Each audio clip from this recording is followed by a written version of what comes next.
We're here to talk about love and sex. Everyone in the right place? Are you sure? All right, this show is going to be a little different from the last one. Actually, completely different. My name is Robert Kandell, and I'm a pragmatic New York Jew. So we're here to get some details of how to exactly have the love and sex that you want in your life. Now, how many people authentically think 100% you're having the love and sex you want? Please raise your hand. We're at about 4%. Welcome to the national average.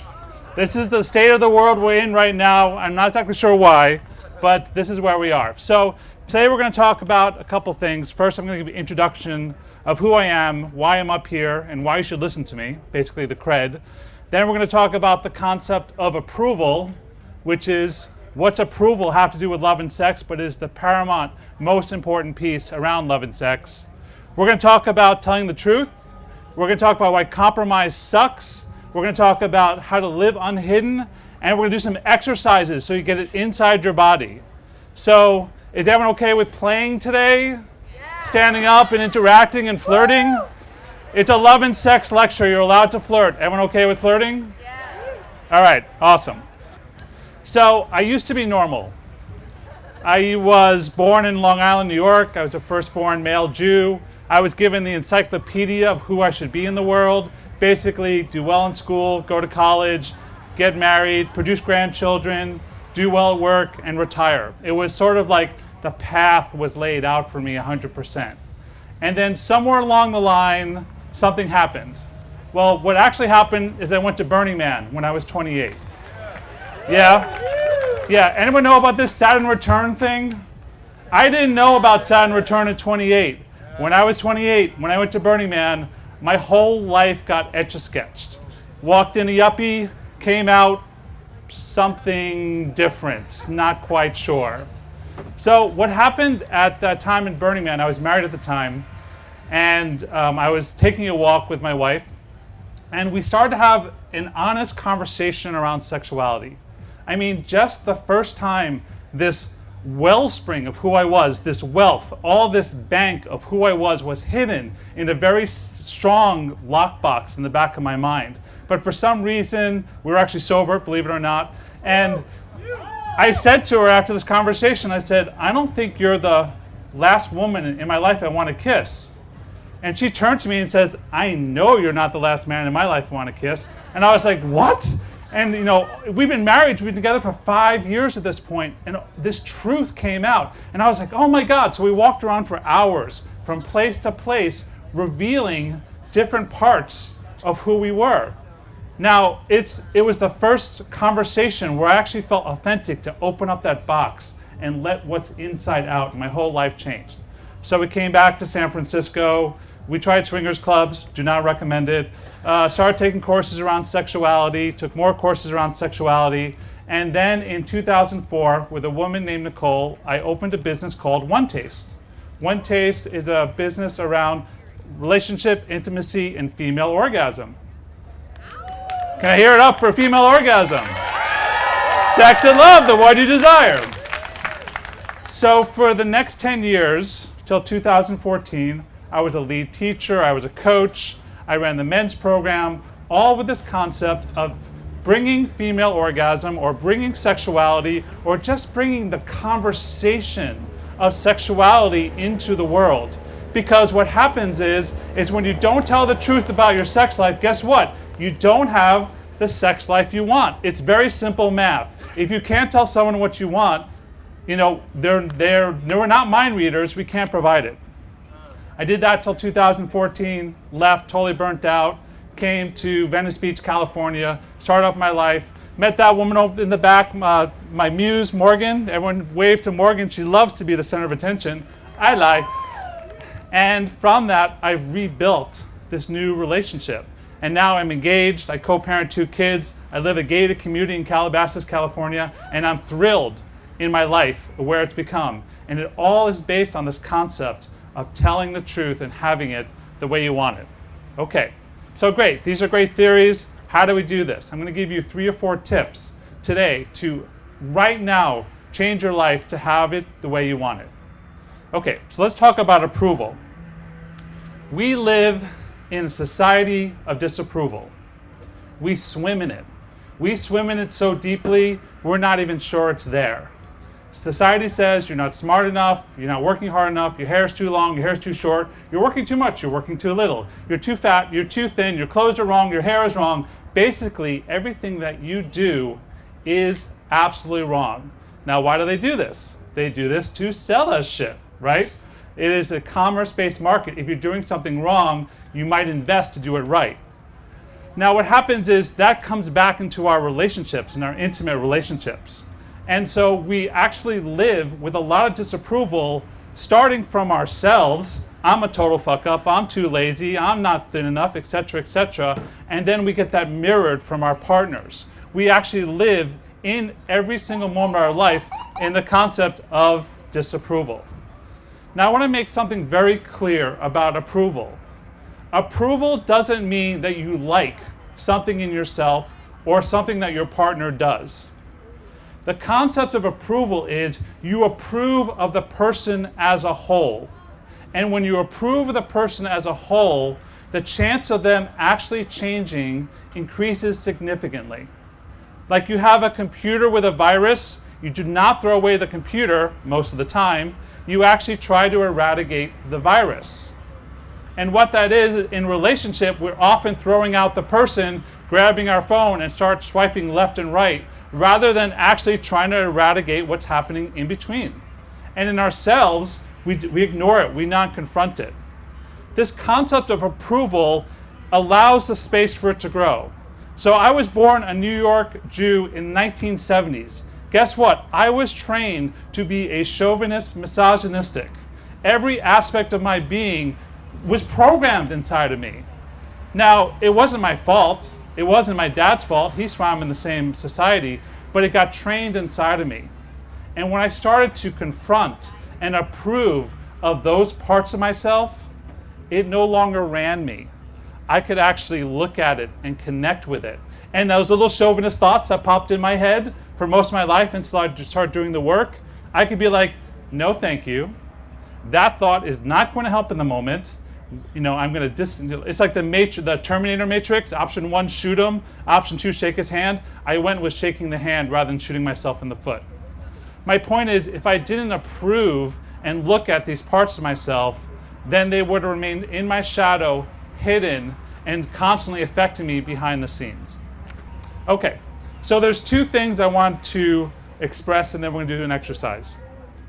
The first is, you must learn to approve of yourself, period. If you want to have the love and sex you want, you're going to have to learn to A, approve, but B, laugh at the vastness of the human condition. Jealousy, ha! Anger, ha! Laziness, ha! How interesting. What is it inside of me that's inspiring that? What is it in it that's causing this in this moment? The second thing is to learn to approve of your partner.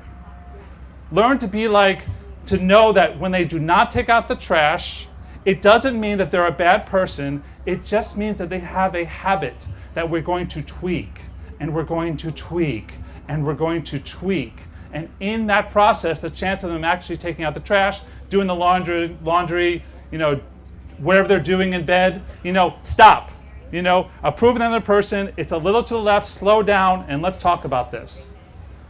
This is what we need to do. But if you just say you're a bad lover, you're not a good friend, guess what? Nothing happens. Approve of yourself, and then learn to approve of your partner. Okay, everyone want to try this in their bodies? Yes, yes, yes, yes. All right, stand up or turn to the partner next to you. You can do it with a stranger or someone you want to get to know, that certain je ne sais quoi they have. Just turn and face that person. So here's going to work. The taller person's going to go first. Everyone please point to the taller person. The taller person is going to tell the shorter person how they gender identify. Whatever term you use. For me, it's man. There's so many these days. There's like 65 on Facebook. Whatever you use, make it simple. You know, so tell that shorter person how you gender identify. Okay. Now, taller person, tell the shorter person your first name. Okay, shorter people, got that memorized? I know it's a lot. You might have had a wild night last night, and woo, drugs and alcohol, God bless them. All right, so here's how it's going to go. The taller person is going to reveal something about themselves that they do not like. Something about them. And it's up to you for the level of severity you want. It could be, I don't like that I'm not making $1 million. It could be, I don't like that my boyfriend treats me like crap. I don't like this little roll on my stomach. I'm not too fond of it. I'm doing a lot of yoga, but it's just not going away. Whatever that thing is, you're going to say it. The taller person's going to say it. Blah, blah, blah, blah, blah. And then the shorter person's going to say, if they're doing it with me, it'd be, Robert, you are a good man. That's it. This is not a coaching session. You're not going to hug them and cry. You're just simply going to say, Robert, you're a good man. Take a beat, then the tall person's going to say something else they don't like. And then, Robert, you're a good man. Something else you don't like. Robert, you're a good man. And if you want, go for it. Swing for the fences. Really bring down to that, like, I hate my teeth. I hate this little, like, get down to the nitty gritty. Why not? This person's, might not remember a thing. Does everyone understand the exercise? Can I get a hell yes? Yes. All right, 90 seconds on the clock. Tall people, reveal, go. And stop. Thank your partner, whatever way feels appropriate for you. And you can grab your seats. Anyone like to share an experience, 1 to 3 people? Anyone want to come up to the mic and share something they saw or felt? Or a question around the topic? Go. Thank you. It's always the first person that's very brave. You can face the audience. Okay. Hello. There's so many beautiful people here, first off. I'm like looking around, I'm just like, what is this nonsense? It's so cool. So it was actually a beautiful experience, practice, because I've been doing a lot of work, not thinking about the things I don't like about myself and trying to focus on the things I do like about myself. So for me to even be standing there and be like, what don't I like about myself was incredible, because I was like, dude, I love you.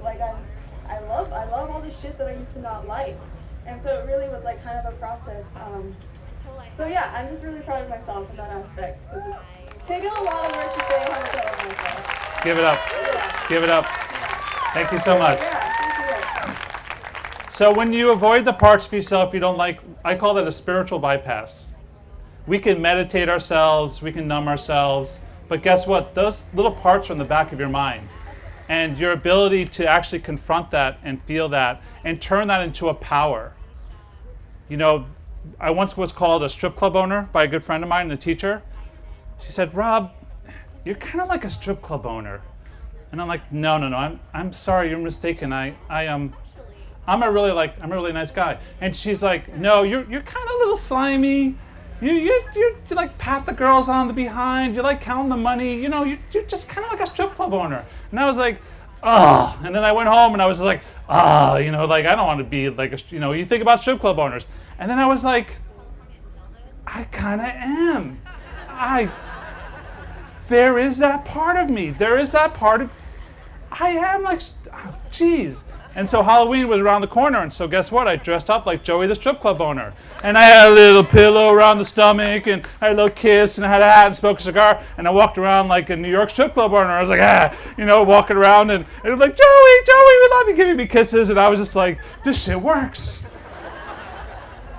And that part of me that I was so ashamed of, I am now presenting to you because Joey the strip club owner is part of my lecturer personality. It is an power to me now. It is something that fuels me and expands me. And so that which you deny, those parts of you that you deny, can be transmuted into power, beauty, and elegance. And I have the proof because it happened to me. All right? Capiche? All right. Second chair, anyone wants to do it, please, my friend. I identify as a male, and listening to my partner, it's really funny, and hearing myself, the things that I hear myself saying, it's like, oh, this doesn't really matter. This isn't actually a problem. And hearing my partner telling like these little funny like insecurities, like these little things that we find like so weird. Some of these things like you can find it's like the things they're insecure about, you can find attractive in them. And it's like these things like this makes you like the person who you are and seeing. That was really interesting. Beautiful. Yeah, beautiful. Thank you so much. Yeah. Yep. We're working so hard to hide that little space in our teeth, and our partner thinks it's the sexiest thing ever. We do this all the time. And guess what? All that energy that we put to disavowing this part of ourselves can be turned into creating the ultimate life, the ultimate sex life, the ultimate love life. All that stuff we put in, avoiding, laying under bed, under the blankets, hoping that little spot goes away. You can create a whole universe from that spot. Okay, can I get me a hell yes? All right. Okay, section 2. I told you I was pragmatic. We have sections in this lecture. Okay. Quoting Stephen Chbosky, Perks of Being a Wallflower. Anyone identify as a wallflower as a kid? I certainly did. Oh, not too many wallflowers. It's fine. Lightning in the bottle. Anyway, he said, we accept the love we think we deserve. We accept the love we think we deserve. In other words, we're often shortcutting ourselves into how much love we let in. People have poor, what we call reception muscles, our ability to receive. And so we think it's good enough. It's good enough that he does this. It's okay that she does this. It's okay that our parents say this. It's all right. We accept the love we think we deserve, and what happens is that we shortchange ourselves. We rip ourselves off constantly by accepting mediocrity. That was kind of somber. But it's true. Now, the good part is, if you're at this baseline of mediocrity, guess where you can get to? You can get to optimal. You can get to excellent. You can get to magnificent. If your sex life is not exactly the way you want it, you have this thing. It's called the mouth. The mouth is able to form words. You're able to say, when you do this, I would prefer you do that. You can sugarcoat it into a compliment sandwich. I'm so glad we're having sex. If you did this, I prefer this. Thank you for listening and being alive. You could do it whatever way you want. But if you're not willing to say this thing, it's never going to happen. I've coached 20,000 people at this point in my lifetime, I'm glad to say, and everyone thinks their partner is a mind reader. Like, women will lie there and they'll think really loud, slower, to the left, and the guy is doing what he's doing, and the woman's thinking, slower, please God, slower, and the guy doing it, and then she gets mad at him for not being a mind reader. Baby, that feels so good. And if you just slow down a lot, well, you can work on the communication. The point is, if you don't use your mouth, they're never going to know. This is because we accept the love we think we deserve. We shortchange ourselves. We don't think it's worth it, but you are. You are. And guess what? When you don't educate your partner on what you want, you make them dumb. And when they're dumb, you get angry. And the angrier you get, the dumber they get, etc., etc. And then we walk around with a state of 4% people having the love and sex that they want. I'll be vulnerable. My sex life with Morgan is great, and there's so many ways to make it better. Hallelujah. How exciting is that? How exciting is that there's growth and expansion, and the shadows inside of us, and her baggage and meets my baggage, and all of a sudden we've got a closet full of baggage, and we pull out the baggage and we look and we throw these. It's exciting. But none of that will happen unless you're willing to say, I would prefer this, or I want that. Okay. I call these bottom lines. For those who know 12-step, bottom lines is basically the level that you will not do to maintain your program. So we all have some bottom lines, but most of us don't really know what they are. We're not willing to take the time to truly investigate what our bottom lines are. And because of that, we are not able to communicate that to our partner. So I have another horrible exercise. You're going to have 3 minutes. Okay? And you're going to focus on, these are the bottom lines of my sex and love life that I require. Now, option number 1 is you can write it on your little notepad. Option number 2 is you can grab your phone and pull out a notepad and just kind of type them. Option number 3, if you want to turn to your partner or turn to a stranger and say, hey, can I talk about this? You have 3 minutes. Now, here's the most important thing. I want you to approve of your bottom line. If you think, God, that's so bitchy, or that's so arrogant to want that, no. Whatever your bottom lines are, whatever they are to the detail, it's right. And this is just an exercise that we can use. So I'm going to put 3 minutes on the clock. Example. Great, thank you for asking that. So a bottom line is, I will not lie to my partner. I just will not lie to her. Because every time I lie to her, that means that I don't trust her. Because she's buying the lie. And so I say some really intense shit. She hears some really intense thoughts. I am a dynamic, huge, very big personality with a lot of thoughts. But we have the agreement that I tell her the truth. You know, for some, a bottom line would be, he has to call me every night if we're not together. Or text. Just a text. Just text me hi. That is a bottom line in a relationship. And the guy's like, just pick up your phone and do 2 digits. Hi, send. That's all I need. And I'm a happy woman. But what's your bottom line? What do you require in your relationship to have the sex and love you deserve? It does not be complicated or rocket science. Yeah? All right, 3 minutes on the clock. Just write them, talk them, play with them.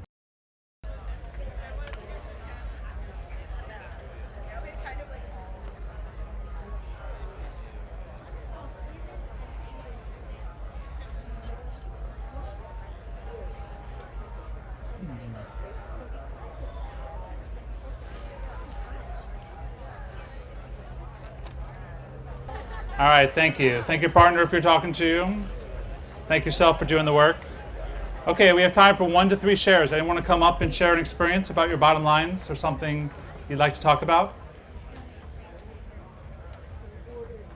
Please, come on up. Thank you so much.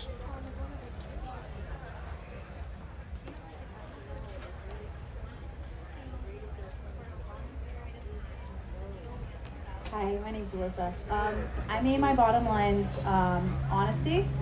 This goes along with yours. It's something new that I've been practicing, being 100% honest, especially this year, and it's been amazing, especially with this new relationship that I have. Another bottom line is quality over quantity, especially with conversation and communication. And what was my last one? Hold on. Oh, respect. Of course, that's a must-have. Yeah. Thank you so much. Congratulations. That's awesome.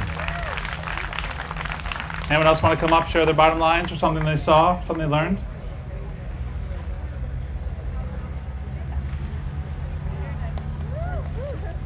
Thank you so much. So my thing is that with a relationship, I have to have somebody that accepts me for who I am. I'm not going to have somebody that's closed-minded, because if I'm constantly worrying if they're like judging me for who I am, like what's the point of having a relationship, you know? It's just like not even worth it. Can I get a hell yes on that? Woo! I love that crowd. Is there one more in the back? Yeah, come on up. My name's Aiden, and I'm a man. You are a man. A handsome man. Yeah. I put sensuality. She's got to be willing to go slow. Nice. And spirituality. They can't be their own God, essentially. Atheist is fine with us. They just can't be the top part of the pyramid for themselves. And independence. So instead of codependence, essentially. So that's it. Beautiful. You know, the third one's interesting because, or the second one, because that might not make sense to a lot of people, but it makes sense to him. And it's his bottom line. So don't make your bottom line have to make any sense to anyone else but you. In fact, make up words if you want to know what it is. Please. All right. I will never lie to my partner. Okay. I expect the transparency in return. Sharing love and connection, even open and authentic sexual connection with other people, if it really feels right to me and will evolve me and my spirit. To follow through with my word and to have them follow through with their word. And to honor their true selves in every aspect. Accept intimacy as a chance to dive even deeper. And to communicate and accept opening things up with other women and feel so secure and unshakable and solid in my unique sexiness and individuality that makes him head over heels attracted to me. Hell yes. Can I get me a hell yes on that? Beautiful. Thank you so much. Okay. Section 3. Okay, section 3 is simple. Stop lying. Stop lying. Stop lying. Stop lying. So we have this thing in the culture. Yes. Yes. We have this thing in the culture that withholding is acceptable. I can't tell him that because of his ego. Oh, it's just a little white lie. Or, this isn't that important. Or I'll just let this slide. In my world, in my education, in my specifics, withholding is lying. Every time you withhold some detail from your partner and from yourself, you're creating a shaky foundation. So stop lying. The parts that we withhold actually are sometimes the most interesting parts of ourselves. So, Morgan and I created a game, it's called Truth Moment. And one of us goes, pound sign, truth moment. And then there's that moment of like, oh my God, what did I do? But still, we're like, she's like, truth moment? And a question. I'm like, yes, truth moment. And she'll go, when you put the spoons into the dishwasher, they're not fully cleaned. It really annoys me. So I want you to spend more time focusing on the spoons. True life story. And I'm like, yes, thank you. And it's that simple. Now the thing about truth moment is, if she gives me a truth moment, I can't go back to her and say, oh yeah, well the knives are a total mess when you do the knives. It's not that. It's not a tennis match. It's a one-way communication. So this is just a game that we created as a way to communicate from the easy about the spoons, which may not be easy for some people, but to sex, to relationship, to how I act or how she acts. It's a permanent communication moment where we can reveal some part of ourselves to get closer. And some of them are hard.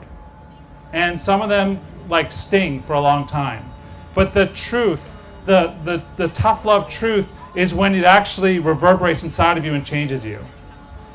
And if you don't tell the truth from the beginning, because we're in the courting phase, how ridiculous is this? For 90 days, I'm going to be the best version of myself, and I'm not going to fart. I mean, it's 90 days of just the pristine mask, and we walk around rigid. And after 90 days, we're hooked or we're addicted, and all of a sudden we're like, oh my God, I fart all the time. Whatever it is, we allow out. Tell the truth from the beginning. I told Morgan in the beginning, I was like, listen, I'm not a monogamous person. If you want monogamy, look elsewhere. I had a little chip on my shoulder. I could have done a little better, granted. But I was like, I'm not, the first time. And she's like, we'll see. And then about 4 months later, I was like, what, you want to be monogamous? I'll do anything, just tell me. But the truth in the moment was this, and then 4 months later it changed, and then in the middle we found a really great compromise. But the point is if I try to hide that part of myself and, work my ways to seduce her into my life, and then after 2 weeks, but by the way, I'm not monogamous, how awful is that? So, I'm not saying dump or vomit your truth on the person on the first date. Be cautious, be wise, but when you hear that little voice in your head saying, I should really tell them I'm not a monogamous person, or I should really tell them that I have this disease, or I really should tell them that I have this fetish, bring it. Let them see you. And if they decide to leave, then it's the right thing. Because how awful to be with someone where you're holding back this part of yourself. We call this living unhidden, when you actually reveal what's inside out. Okay? All right.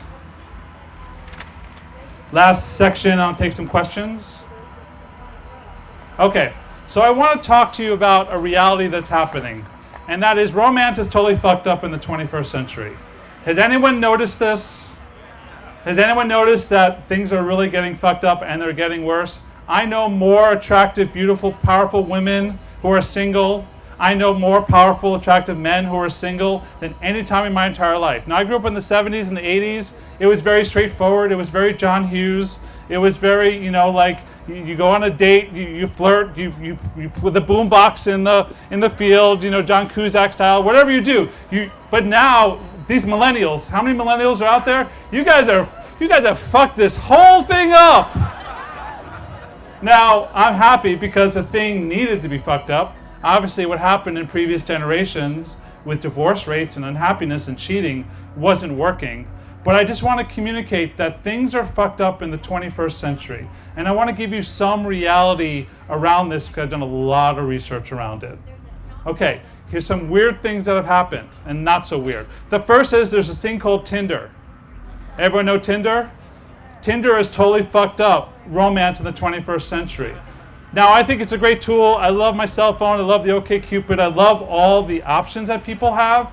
But there's something in the slight swipe left, swipe right mentality that has really diminished romance in the 21st century. A lot of people go on a date, and as soon as the date doesn't work out, they're reaching for their phone to find a hookup at night. This is a very common thing. And so what happens is people are having larger quantity of relationship and lower quality. When things get rough, we know we can reach into our steady cell phone, which are more intimate than any partner that we have, and then find the next thing to diminish. We're living in a world where we're not willing to go over the rough spots of relationship because we know we can find the next bigger thing, the bigger and better deal right around the corner. So if you're in a place where you're not having the relationships you want, start to look at your habits. Start to look where you sabotage, where you're quick to leave, where you're not willing to stay through a rough spot, because through the rough spot is where the juice is. When you're willing to work through a challenging spot, you grow, they grow, and you expand as a person. This is a very huge piece. Okay, the second piece is very interesting as well. The gender gap, the wage gap for women was 37% in 1980 for all ages. So you took a man made $1, a woman made 63 cents. Okay, this is Pew Research you can find out there. The millennials now, ages 25 to 34, it's a 7%. It's 93 cents. So I don't want to debate the rightness of that, but I want to talk about the change. What's happened in just 25 years, one generation, is the financial state of women have changed. Women are getting married later. They're having kids later. It's a very different experience of men and women. And men, I hate to tell you this, you got to catch up. These women are getting bigger and more powerful, and they're not going to put up with the shit that we got away with 25 years ago. Okay? Like I said, I was a misogynistic, chauvinist, numb and dumb guy when I started this work at Burning Man at 28 years old. And the ego destruction that I had to go through to look at all my mindsets around women, and it was a long-ass road with a very powerful woman partner, a business partner, who kicked my ass for 10 years. But I'm so grateful. So if I would say anything, it's women talk, educate, let men into your world. And men, listen. Listen. And when that ego flares, it's okay. That's your training. Say, oh, thank you, ego. I don't need you right now. There has to be a way where women speak and bring out who they are and not diminish themselves, because when a woman diminishes himself, the man stays dumb. We're in a generation of dumb men and angry women. Okay? This is not a man's fault. This is not a woman's fault. I'm not saying anyone's a bad person, because you're all good men and whatever gender you identified with, right? Like, we're all good people, but we have a lot of habits we have to twist and turn in order for us to have the sex and love that we want. If not, it's going to continue. And I can tell you, after 10 or 15 years of looking at this, it's actually getting worse. The dissatisfaction between men and women are getting worse. And again, it comes back to this tool we have, the mouth, to be willing to say, when this happens, I don't like it. And I'm so glad you're here. Thank you so much for being my partner. Thanks so much for seeing me and allowing me to come out. Both genders, let those part of you out, because if you don't, we're going to go down with this downward slide, and I'm going to be back here next year with worse statistics than I have this year. Okay. All right, I have about 5 or 10 minutes for questions, if you'd like to ask anything. I also want to let you know that I have to run to the grid for a 1:15 talk on conscious entrepreneurship. Think about the switch from that to entrepreneurship. But if you want to go to the grid at 1:15, I'm doing another talk, so I won't be able to hang out. I will be at the grid afterwards for more talk, and I've got business cards and et cetera, et cetera. Anyway, questions? Do you want to come to the mic? That'd be really, thank you. Hi. Okay, so you talked about being unhidden, right? Yes. Is that only like with close personal relationships, or can you be unhidden with everybody, even people that can use that against you? Awesome question. Okay, great. So the straight answer is, I don't tell the truth with people I don't want to be close to. Like, if there's someone I don't want to be close to, I'm going to consciously lie and withhold. And that's on some level to protect ourselves. I mean, there's so many people out there that I want to tell the truth with, but I don't know how they're going to take it. So if I do want to be close to someone, first I'm going to build the foundation of the relationship and say, like, there's some things I need to tell you, get their permission, and build the communication pathway so I can have that honest communication. So your discernment is wise. You know, maybe you don't want to blast something on social media. I mean, your bosses look at social media. Everyone knows that, right? Like, prospective employers look at your social media. So just know that's out there. But for you to decide, you know, I feel myself withholding from that person, I want to be closer to that person, I'm going to then build a bridge that we can be connected. Excellent question. Please, don't be sheepish. Hi, Robert. Hi. I did a coaching intensive with you. Yes, you look very familiar. Yeah, it's good. Tell me your to see name. you. You're awesome. Brandy. Brandy. Oh, yeah, hey, love. Yeah. Okay, so my question, my boyfriend and I have a 100% honesty policy. Okay. And then we started sharing things that were like, do we really need to share this? I know it's going to bring up insecurities for you. Yeah. And I'm not really concerned about it for me. Yeah. But, you know, do I need to tell you about the sex dream I had about your friend? Or do we just leave that out and save the trouble? I say bring it. I mean, just think about the words you just said. You painted him as, is he here? No. Okay, good. Or bad, I don't know. You just painted him as inept. You just diminished him as a man, as a power. You're assuming that he can't handle it. And God knows male egos are pain in the asses, mine included. And if you're willing to tell them the truth about everything, especially the sex dreams, that's so much fun. And he might go, oh no. But communicating something doesn't mean it has to be real. In fact, often it's more fun to talk about something than actually have it. But don't diminish him as a man, because then you're doing what every other woman in his life has done, is treated him dumb while you got angry. Speak the truth and speak in a way where he can hear it. Thank you. Nice to meet you, sweetheart. More questions? Please, come on up.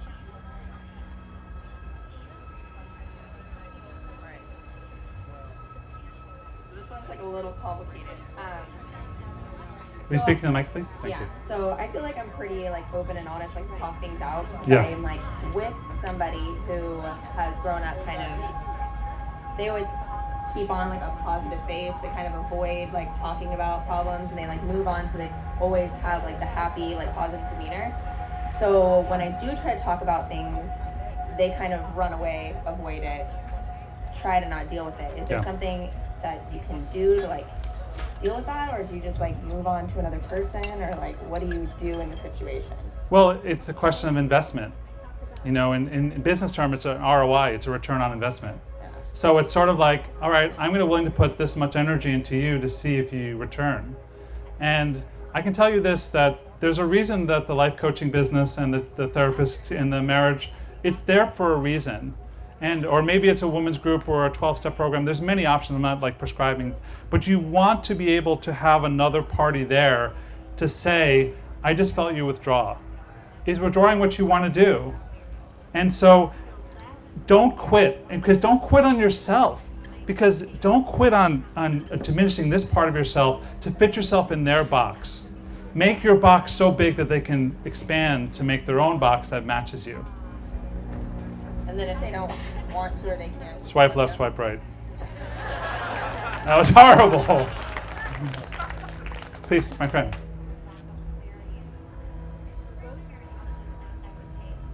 It's the last question.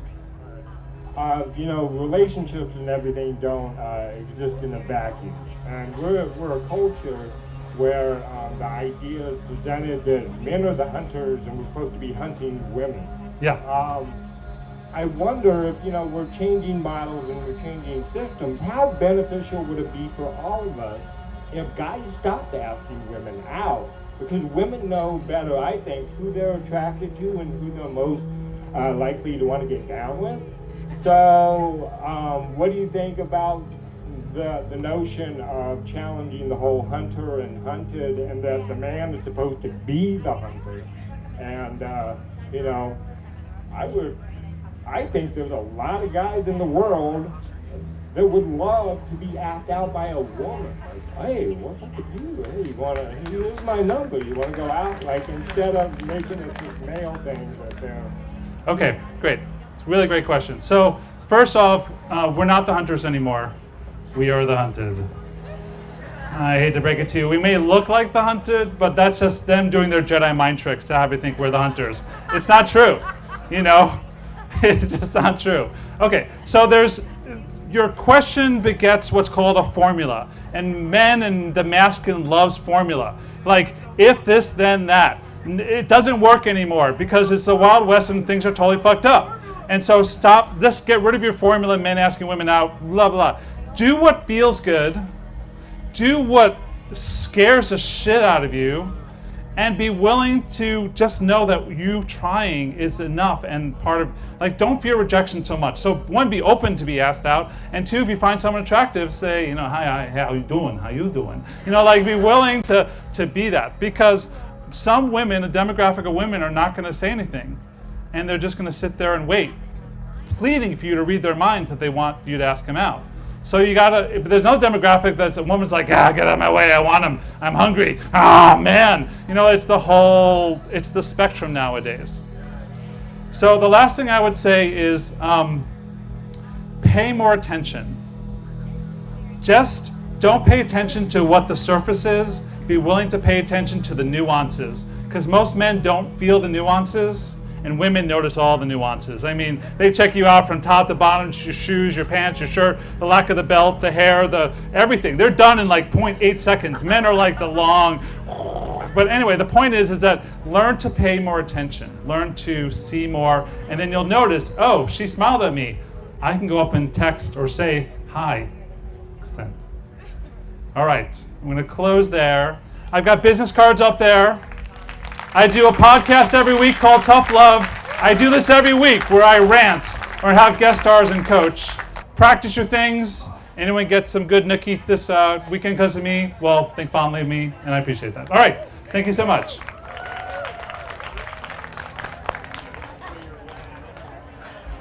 Thank you. Thank you. The grid, 150.